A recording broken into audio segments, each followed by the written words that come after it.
Chat, chat, chat. 1, 2, 1, 2.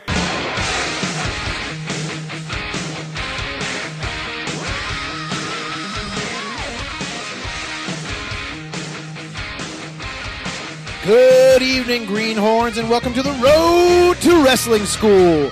The HOV to the HOP. HOP, of course, standing for the House of Pain, Neil Superior Professional Wrestling Training Center in beautiful downtown Hagerstown, Maryland.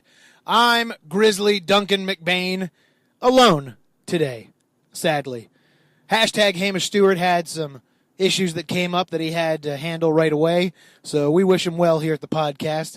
But to hell with him, we're still on the road to wrestling school, and I'm going to let you listen in on my one-way conversation with no one, with the sun that's glaring in my eyes. I can't see the road signs because I'm not used to driving out here this far, out here in beautiful Frederick, Maryland, where it's oh so bright at sunset.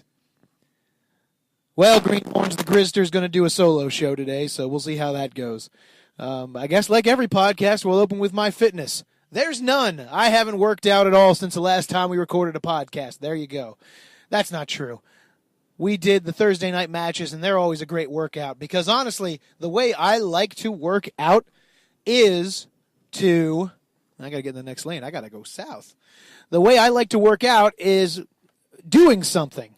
I guess that's the CrossFit frame of mind, but to hell with CrossFit. CrossFit's stupid. I mean actually doing something. Playing a sport, wrestling, playing basketball, something like that. I hate basketball, but you know what I mean. I like to be doing something. Usually for me that entails sword fighting or wrestling, you know, the combat arts. Martial arts, that's always something that I went to do as opposed to anything else. And that's always kind of kept me in somewhat of shape. You know, I've always been a big guy. I've always been on the heavier side. But I would have been much, much, much heavier had I not been such a physical person. I've always had physical jobs. I'm good at picking things up and putting them down. I come from a blue-collar family, and by God, that's what I know how to do. It doesn't matter how creative I am or how smart I am, I will always end up in a blue-collar job. And there's nothing wrong with that. You know, I'm on Mike Rowe's side with, you know, service jobs need to be done by someone. And there are intelligent people who do service jobs. So there's your little plug there from me to the blue-collar workers out there. As Stone Cold Steve Austin says, swig a beer for the working man. And, you know, I believe that. So on to, now that we're off of fitness, on to wrestling. So last Thursday, hashtag Hamish Stewart and I had a tag team match. That's right, the Grimy Scots went up against the new Cobra Kai Dojo Fighters. I don't know if that's their official tag name. I can't remember their official tag name. I know they're the new Cobra Kai. That consists of Wildman Robbie Page and Mr. VIP Viper. And by God, that was a hell of a match. Man, we went back and forth for a while there, had some good spots. Let me tell you, Wildman Robbie Page, if you are in a match and you see Wildman Robbie Page on the other side, you are in for a treat because he is a ring mechanic. He is a ring general, and I mean that as a compliment. That man will pull you through an awesome match. He reminds me of what I've heard of Macho Man Randy Savage, that he and Steamboat would just plot out their whole match. And, you know, I think it shows. I mean, that's my style in the ring. I know, like, look, pro wrestling is supposed to be akin to improv acting. You know, real good improv. It's improv combat is what it is. But I've never been a huge fan of doing that in the ring. Maybe my brain just doesn't work that way. It's the same reason I don't do improv. I'm going to be honest with you guys. I don't like improv. I don't care for it. So I generally don't like to do it. Occasionally my brain will click and things will be funny or interesting. And I feel the same way in the ring. Like, I'll put together a match in an instant. I can get through some transitions. But I much prefer to plot out my spots ahead of time. You know, maybe I'll lose some transitions in there. But for the most part, I want to know how the match is going to go. I know you got to read off the crowd. I know you have to feel their energy too because they're arguably more important than who's in the ring because they're the ones you're getting you're drawing for them. They're the ones paying to put their asses in the seats. But look, man, trust that I'm going to put together a good match because I'm going to put together one. I like to plan things out. I'm a planner, man. Spontaneity. I can work on the fly. But you give me, 15 minutes in the back with the boys, and I'll put together a good goddamn match. And I think that showed on Thursday, because that's how I think Wildman and I like to put together matches. And it felt good, it felt right, and we even got a compliment from the great John Rambo. He said it was an excellent tag match. He said we were still green on our tag, but goddamn, that was a good match. And that felt really, really good, and I think hashtag would agree. There's things you could pick apart in that match. There's things that didn't go well, like, oh, God, I did, we were working on VIP Viper. He was taking our heat, and we were working on his back, as heels want to do. I should have done some backbreakers, and I didn't do that. Could have worked my heat a little better. I ended up doing this weird elbow to the back, which worked out okay, but then I tried to roll him over and pin him immediately, and it was a little sloppy. But the flubbed spots were few and far between. I think for the most part, we kept the flow and story of the match. And it was a good match. We had a whole night of tag team matches. There were 3 tag matches and a battle royal at the end. I had to get out of that battle royal fast, man, because good old Mr. VIP, God love him. He'll kick you and you won't know that he got kicked. But, I'm climbing back in the ring for the last spot, and he slide tackles me right in the damn ribs, right in the lower ribs. You know that area, that right where the ribs hit your gut? Ooh. I thought he cracked a rib, man, but I was all right. But let me tell you, I made sure to get out of that battle royal. I was the first one out of that battle royal because I wasn't going to stick around. That's for goddamn sure. Woo! But, man, they're great opponents. And anyone I would have loved to have fought that night. There was some good tag teams going on there. But our match, we were the most established team names. The team gimmicks, us with the Scottish gimmick and the new Cobra Kai, which is pretty awesome. That's who we were going to fight on December 3rd. Hashtag Hamish Stewart, who has a wedding in Florida that he has to go to, planned months in advance. Whatever, dude. Get it together. And I was going to ask him how the Hall of Fame show went. It looked like it went really well. I couldn't make it to that, but he's not here because he's got things to handle. I forgive him for that. Personal things come up. You got to go handle them. Weddings come up. You got to go to those. But you know what? Wildman Robbie Page says, you got to cut that shit out. You got to sacrifice. But that's okay. Maybe hashtag just, maybe he can't cut it. No, I'm ragging on him too hard. He's got some serious shit going on. I'll leave him alone. I'll cut him out. So, wrestling, man. I'm going to go into something that I went into earlier this year. Now, the Grizzster recorded a solo podcast earlier this year when we were at the festival. But that tape got lost to corruption. Yeah, I fucked that up, Greenhorn, so I apologize there. There was going to be another show earlier this year that did not happen. Earlier podcast, I should say. There at the festival where we do Renaissance Rumble, our Renaissance-themed professional wrestling-inspired stunt show. Yeah, that's what I say about that. But that's over now, and the ring is packed away in the dungeon that is John Kelso's basement. But what I got into there was something I've already touched on here in this podcast, is the idea of a planned match. So, look, if I like to plan matches ahead of time, I'm a theater artist. I like rehearsal. I like to make sure I'm doing something safely and effectively before I do it in front of a crowd. Now, wrestling don't work that way. Wrestling can't work that way for the most part. You got guys coming in for one weekend. They're coming in for maybe one night to do a show. You got one show. And they might have shows elsewhere. They might have shows across the country they got to get to the next night. During the week, they might be wrestling shows that they might be traveling. They don't have time to come in for rehearsal. But I posit to you this, Greenhorns. I posit to you this, wrestlers.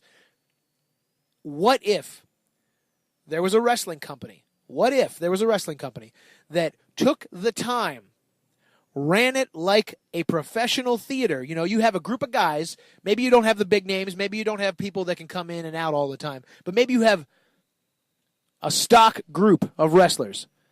You start building up like a regional theater, like in a community theater, and then you start building up into regional. You start making some money. But you have these regular guys with occasional guests, and you goddamn rehearse those matches.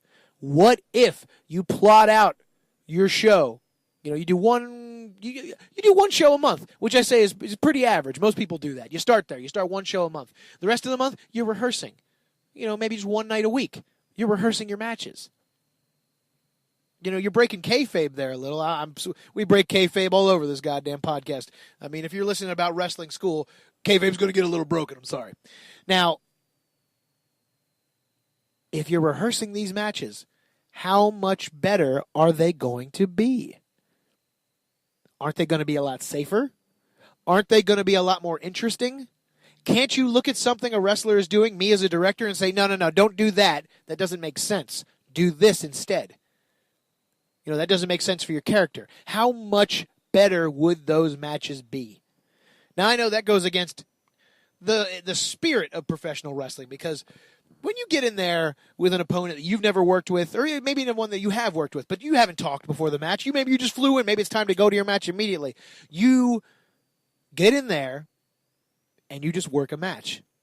And if you're lucky, there's a spark. And there's goddamn electric in the room. And then there's fire. And then it's just the most amazing match you could ever believe. And you went in there with nothing planned. Maybe you had the finish. That's all you had. And you went into that ring. And boom, it just caught fire. Electric in the crowd. I mean, that's what we all strive for. We all hope that that's going to happen when we get in the ring. But, I'm going to be honest with you, Greenhorns. That doesn't always happen. For some people, it never happens. For some people, it always happens. They move up in the world. They get famous. They do really well in this business. But it's hard to make that happen. You can't, that's kind of what it is. You can't make it happen. That's like improv comedy. You can't make it happen. You have to organically let it happen. Obviously they try to make it happen. They have improv shows. And they have structured improv to make that happen. I guess we have that in wrestling too. We have structure. We have the flow of a match, shine, heat, comeback, finish. If you follow that formula, you're generally going to catch some electric. If you follow it correctly, it's a time-tested method. But, good God, what if you just took the time and rehearsed that shit? What if you rehearsed it a little? What if you started building up some more storylines? There are certainly federations now that don't need to rehearse. They've got their shit together. They're doing it well. But what if you took a little one? One that, I don't know, you could build something up. It would give a different product. Maybe it would give a better product. I think that Lucha Underground is starting to touch on this. I don't know I doubt they rehearse their matches. Maybe they do. But they treat it like a show. And treating it like a show, because let's be honest, professional wrestling is a show. That's something we always say. It's theater. Treat it like the theater that it is. Have a stage manager. Have a director. Each match is a scene. Treat it like a scene. Rehearse it. Get it right. Work your spots. Now, this could very easily have the opposite problem. This could make things very boring. It could make things stale. You might lose that spark. You might get too comfortable in these matches. This is something we struggle with in Renaissance Rumble because we've rehearsed those matches. And, some days we're just not in the mood. Maybe we're tired. Maybe it's a really hot day. Maybe we hurt ourselves in the human chess game earlier that day. And, we can't work at 100% capacity. Well, then that match gets a little stale because then we just fall into the routine. And if we're falling into the routine, we're not doing justice to the piece. We're not doing justice to the art that we're creating, if I may talk so hoity-toity. Sometimes we just don't feel like it. That could happen. That could happen. When you rehearse something too much, it becomes ingrained in your body in a bad way. It doesn't. That's the challenge, though. That's the challenge in theater. I think that's the challenge in wrestling, is making it spark every time, keeping it alive. And if you rehearse it, you got to work it. You've got to keep that intensity alive. We do that in stage combat. Some people will rehearse something so much that they lose the intention of the fight. That's what I'm looking for. That's the word I'm looking for, intention. That's what a lot of younger wrestlers don't quite understand about the business. You're in that ring, and Hamish and I talked about this last week. You're in that ring to win. Your character, your wrestling character, because it's a character, you want to win. You know, you're not there to lose unless that's some part of some weird storyline where you want to lose. I'd say 99.9% of the time, you're in that ring to win. And you're looking for tactics to win. You're looking for methods to win. You're looking for angles. You might cheat. You might not. You might be a face. You might be a heel. But keeping that intention in the ring is everything. I mean, even if you're still doing the improv match, you're calling it in the ring, you still got to keep that intention up. Because and even more, even goddamn more, what a lot of wrestlers, I'm sorry to say, don't do, because I have been watching this. I'm not calling anybody out. I haven't seen it a lot, but I have seen it. Wrestlers aren't listening to each other, and they're not listening to the crowd. And if you're not listening to, first off, if you're not listening to the crowd, you're not giving them what they want. Maybe you are. Maybe you're sort of stumbling into what they want, and that might be fair. But more importantly, people aren't listening to their partners in the ring. Because look, man, my philosophy on acting, and this is, if anyone cares, it's a Meisner method. Your performance is in your partner. And if I posit, that's the second time I've used that word, so I apologize. If I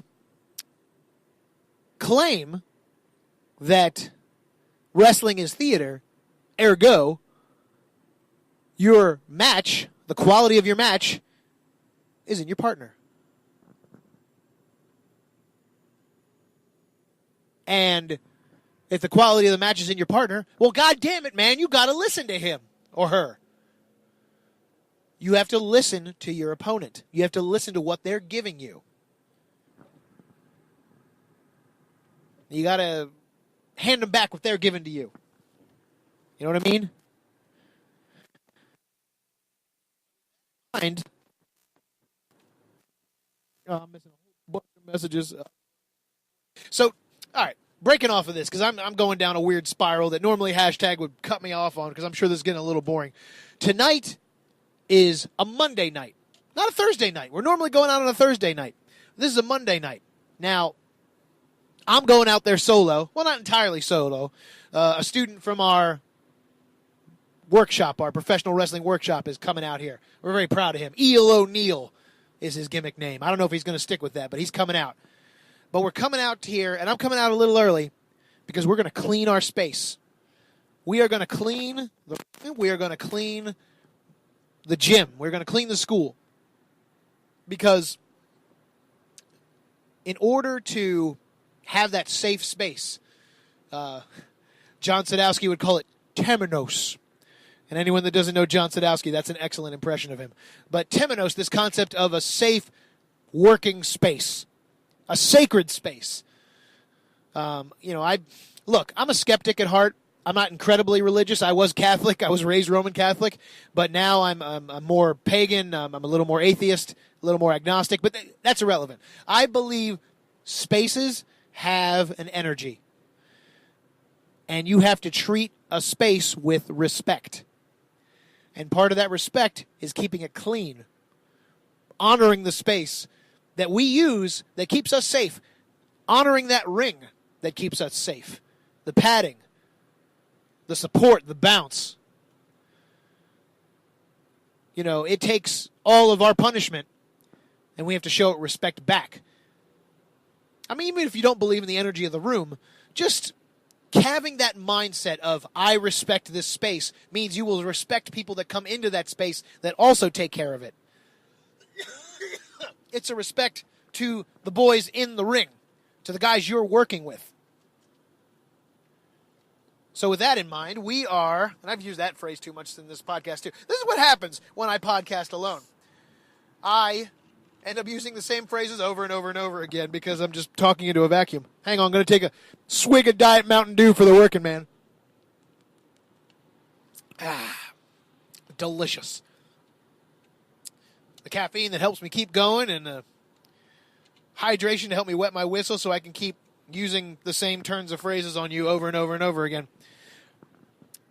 So respect for the space. With that in mind, we're all getting there early, as much of us that can, and we're going to clean the space up. And it's a bit overdue. We should have been doing this back in the day. We used to do it after every training session. But we've gotten a little lax, and we're going to try to nip that in the bud. We're going to take care of the space, so we're going to clean it up. And then tonight, Wildman Robbie Page is going to run us through some warm-up drills, and he's going to drill us. He says it's going to be a real rough evening for us, so no dicking around. And I'm looking forward to that because, like I said earlier on, this is my workout. This is my cardio. This is, this keeps me going. This keeps me dropping that weight that I don't really... Look, dropping weight is important. Sort of. Dropping weight should never be your focus in fitness. What I mean by that is not that you don't like how you look when you drop weight. That's not what I mean. You can like how you look when you drop weight. You can feel better about yourself for dropping the weight. Don't let that be your goal. Because weight fluctuates. Let's be honest. Weight goddamn fluctuates. Don't have a scale in your house. Look, I'm going to get on my little soapbox right here. My big qualm with a lot of fitness these days and a lot of quote-unquote healthy things is this focus on weight loss. This focus that you're not beautiful unless you're skinny. That whole bullshit idea. Fuck that. Because there are big men, there are fat men who can move in that goddamn ring, and you know it. Think about the goddamn the headhunters. Think of Yokozuna. Yokozuna was a big man, but you know what? When he was huge, he was still moving his ass in that ring. So, don't let this bullshit that if you're fat, you're unhealthy. That's not necessarily true, or your fitness levels are low. That's not necessarily true. Your weight is not an indicator of your fitness level. Your fitness is an indicator of your fitness level. Remember that. Because some of us are thicker than others, goddammit. So my point is, when you're getting into training for wrestling, when you're getting into fitness, don't focus on the weight loss as a goal. It's a real dangerous path. I know people. I'm very close to some people who have had eating disorders, and it comes out of stuff like this. Focusing on the weight rather than focusing on eating healthy, getting exercise. If you focus on those things, sure, a side effect is probably going to be that you lose weight. Maybe. Sometimes you don't lose weight. Sometimes you work out every goddamn day and you don't lose a pound. Don't worry about it. That's not important. I bet your cardio levels are up. I bet you hit those ropes better and you're not blown up in 5 seconds in the ring. That's what you need to focus on. Focusing on weight loss is stupid because the ring needs different body types. And people take these shortcuts of gastric bypass surgery, which is only a goddamn short fix. It makes me sad that in this country, people become so obsessed with their weight because of what culture dictates is beautiful or healthy that they feel the need to put a goddamn staple on their stomach that doesn't last, mind you, is only a temporary fix. And they go through these unhealthy diets trying to obtain this body image. Drop that shit, man. Love your body.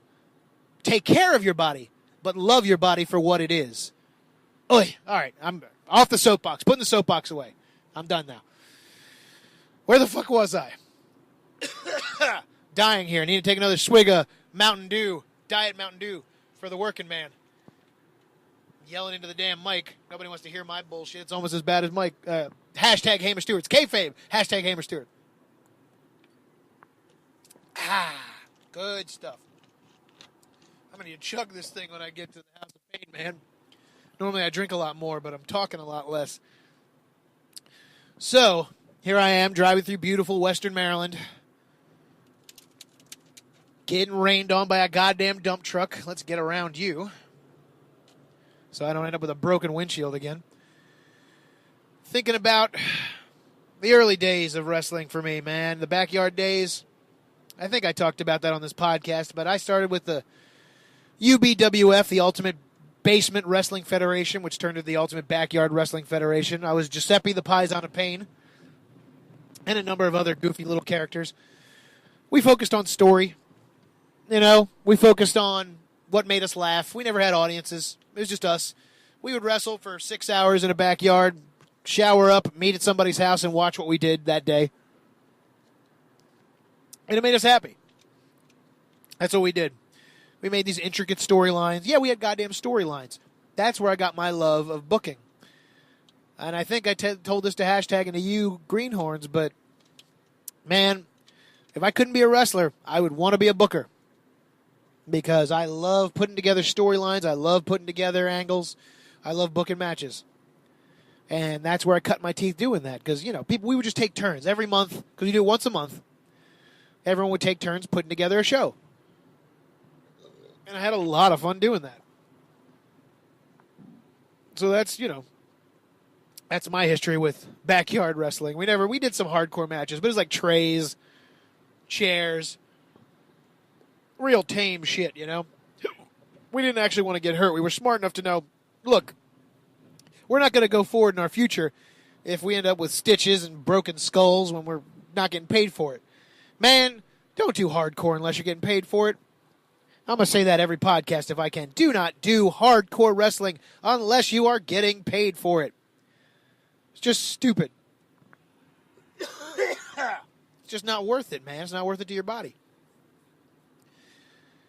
Whew.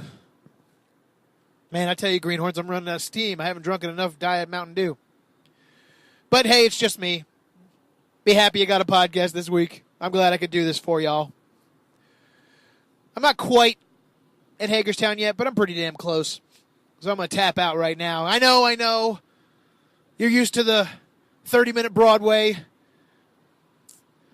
the Iron Man match. But it's an I quit match, and by God, I think I'm going to quit. Because my voice just can't stand up. I've been coughing for the past 2 weeks, and hell, I'm surprised I've talked this much. All right, Greenhorns.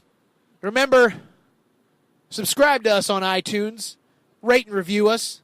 That's how we get more subscribers. That's how we might get some sponsors up in this thing. Oh, yeah, I forgot to mention our sponsors. I'll just do that at some point in the middle. We have none, but I'll mention them anyway. And if you'd like, you think you might want to sponsor this podcast or you want to contact us, you can contact us at roadtowrestlingschool@gmail.com. You can also find us on Facebook, facebook.com/roadtowrestlingschool. Drop a line. Let us know what you're thinking. Let us know if you have any questions. But we're around. Whew. Well, until next time, I'm Grizzly Duncan McBain.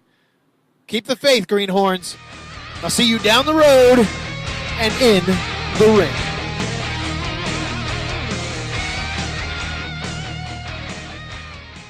That ending sounds good. I like that.